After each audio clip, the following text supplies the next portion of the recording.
Everybody knows whether a piece of pizza tastes good or it doesn't taste good. We all have our favorite pizzeria.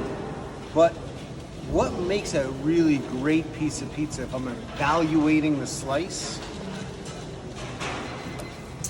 we want to make sure that the way that this pizza was stretched, the crust is even all the way to the end, and then you get this nice big heel.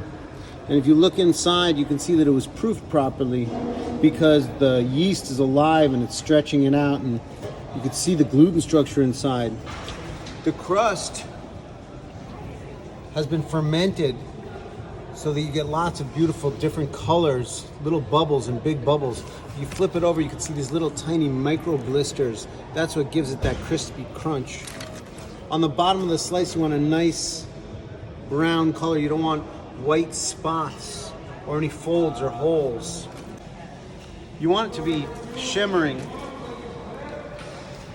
moist, crispy, but somehow chewy at the same time, because it woke the yeast up when it went in the oven. It got crispy on the bottom, but then a nice cushion of dough. We all know what makes pizza taste good. But what makes a great slice of pizza? There are a couple rules.